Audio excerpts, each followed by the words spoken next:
हमारे धर्म ग्रंथों में कई रोचक कथाएं बताई गई हैं। इन कथाओं में कई ऐसे पात्रों के बारे में भी बताया गया है जिनका जन्म किसी मनुष्य से नहीं बल्कि पशुओं से हुआ था। पशुओं से जन्म लेने के बाद भी इनमें से कुछ पात्र बहुत पूजनीय माने गए हैं। कुछ के बारे में तो आमजन को पता है, लेकिन कुछ के बारे में बहुत कम लोगों को ही जानकारी है।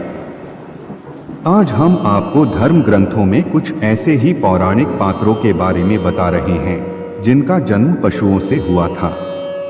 चलिए जानते हैं इन पात्रों के बारे में, लेकिन उससे पहले जो श्री कृष्ण जी को सच्चे दिल से मानता है वो चैनल को सब्सक्राइब कर कमेंट में जय श्री कृष्ण अवश्य लिखे। धर्म ग्रंथों में हनुमान जी के पुत्र मकर ध्वज के बारे में बताया गया है। उसके अनुसार जब हनुमान जी ने लंका दहन किया तो इसके बाद उन्होंने समुद्र में जाकर अपनी पूंछ में लगी आग बुझाई। इसी दौरान उनके शरीर से पसीने की बूंद समुद्र में जा गिरी, जिसे एक मछली ने निगल लिया। हनुमान जी के पसीने से वह मछली गर्भवती हो गई। एक दिन वह मछली पाताल लोक जा पहुंची, जहां अहिरावण और महिरावण के सेवकों ने उस मछली के पेट को चीर दिया, जिसमें एक शिशु निकला जिसके शरीर का ऊपरी हिस्सा वानर का और निचला हिस्सा मछली का था। उसी से मकर ध्वज का जन्म हुआ। उसके बल से प्रभावित होकर अहिरावण और महिरावण ने उसे पाताल का द्वारपाल नियुक्त किया था। जब अहिरावण ने श्री राम और लक्ष्मण को पाताल लोक में बंदी बना लिया तो हनुमान जी उन्हें छुड़ाने गए। तभी उनका सामना मकर ध्वज से हुआ। तब हनुमान जी को मकर ध्वज ने रोकते हुए कहा कि वे भगवान शंकर के अवतार हनुमान जी के पुत्र हैं।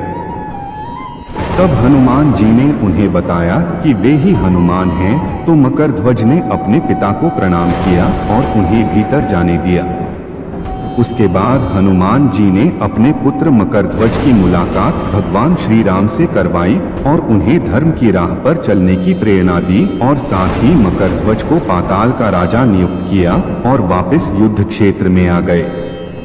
मकर ध्वज के कई मंदिर हमारे देश में स्थित हैं।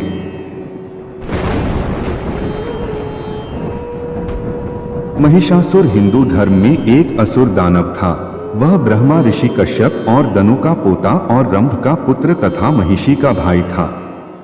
उसे लोगों के बीच एक धोखेबाज राक्षस के रूप में जाना जाता है जो आकार बदलकर बुरे कार्य किया करता था।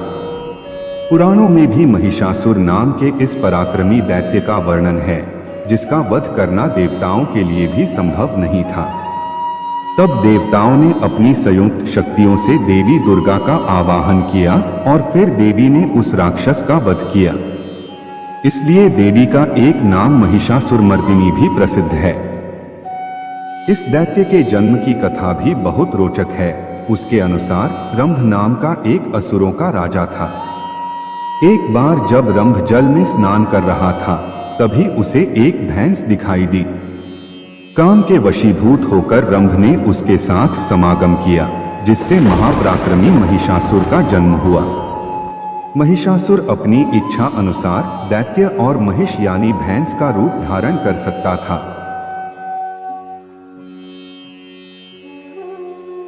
महर्षि गोकर्ण का वर्णन श्रीमद्भागवत में मिलता है। इनका जन्म गाय से हुआ था। कथा के अनुसार एक ब्राह्मण की कोई संतान नहीं थी।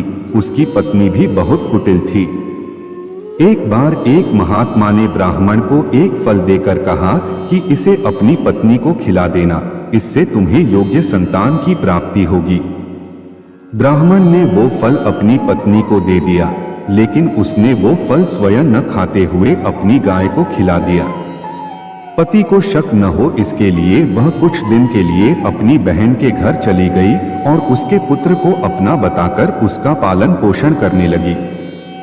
फल के प्रभाव से गाय गर्भवती हो गई और उसने एक मनुष्य रूपी पुत्र को जन्म दिया। उसके कान गाय की तरह थे, इसलिए उसका नाम गोकर्ण रखा गया।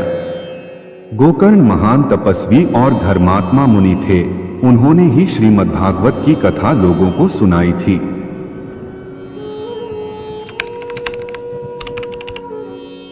ऋष्यशृंग या श्रृंगी ऋषि का वाल्मीकि रामायण में वर्णन किया गया है। कहते हैं कि ऋषि श्रृंग पुत्र कामेष्ठी यज्ञ में विशेषज्ञ थे एवं जिन्होंने राजा दशरथ के पुत्र प्राप्ति के लिए अश्वमेध यज्ञ तथा पुत्र कामेष्ठी यज्ञ करवाए थे। वह विभांडक ऋषि के पुत्र तथा कश्यप ऋषि के पौत्र बताए जाते हैं। उनके नाम को लेकर यह उल्लेख है कि उनके माथे पर सींग जैसा उभार होने की वजह से उनका यह नाम पड़ा था। वर्षों तक तपस्या के पश्चात उनके माथे का सींग लुप्त हो गया था। उनका विवाह अंगदेश के राजा रोमपाद की दत्तक पुत्री शांता से संपन्न हुआ था, जो कि वास्तव में राजा दशरथ जी की पुत्री थी। पौराणिक कथाओं के अनुसार ऋष्यशृंग विभांडक तथा अप्सरा उर्वशी के पुत्र थे। विभांडक ने इतना कठोर तप किया कि देवतागण भयभीत हो गए और उनके तप को भंग करने के लिए उर्वशी को भेजा। एक बार जब वे नदी में स्नान कर रहे थे, तभी वहां उर्वशी अप्सरा को देखकर उनके मन में विकार आ गया और उनका वीर्य स्खलित हो गया। उस वीर्य को पानी के साथ एक हिरणी ने पी लिया। उसी से मुनि ऋष्यशृंग का जन्म हुआ। हिरणी से जन्म लेने के कारण ऋष्यशृंग के सिर पर एक सिंह था। इनका विवाह भगवान श्री राम की बहन शांता से हुआ था। इन्होंने ही राजा दशरथ का पुत्र कामेष्ठी यज्ञ संपन्न करवाया था, जिससे श्री राम, भरत, लक्ष्मण और शत्रुघ्न का जन्म हुआ था।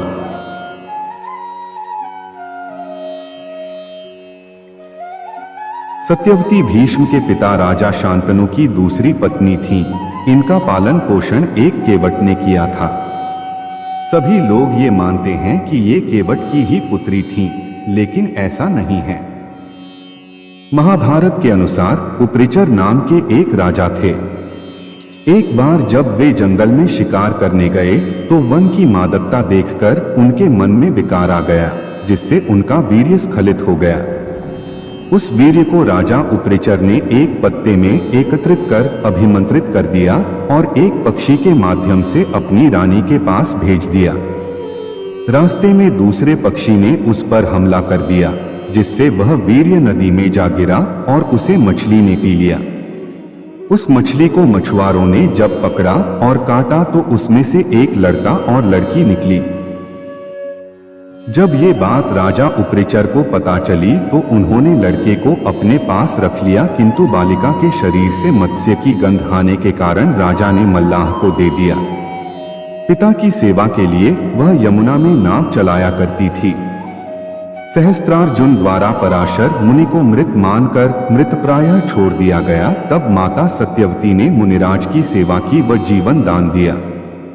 महर्षि ने प्रसन्न होकर उनका मत्स्य भाव नष्ट किया तथा शरीर से उत्तम गंध निकलने का वरदान दिया। अत वह गंधवती नाम से भी प्रसिद्ध हुई। उसका नाम योजन गंधा भी था। उससे महर्षि वेदव्यास का जन्म हुआ। यही लड़की आगे जाकर सत्यवती के रूप में प्रसिद्ध हुई और राजा शांतनु की पत्नी बनी।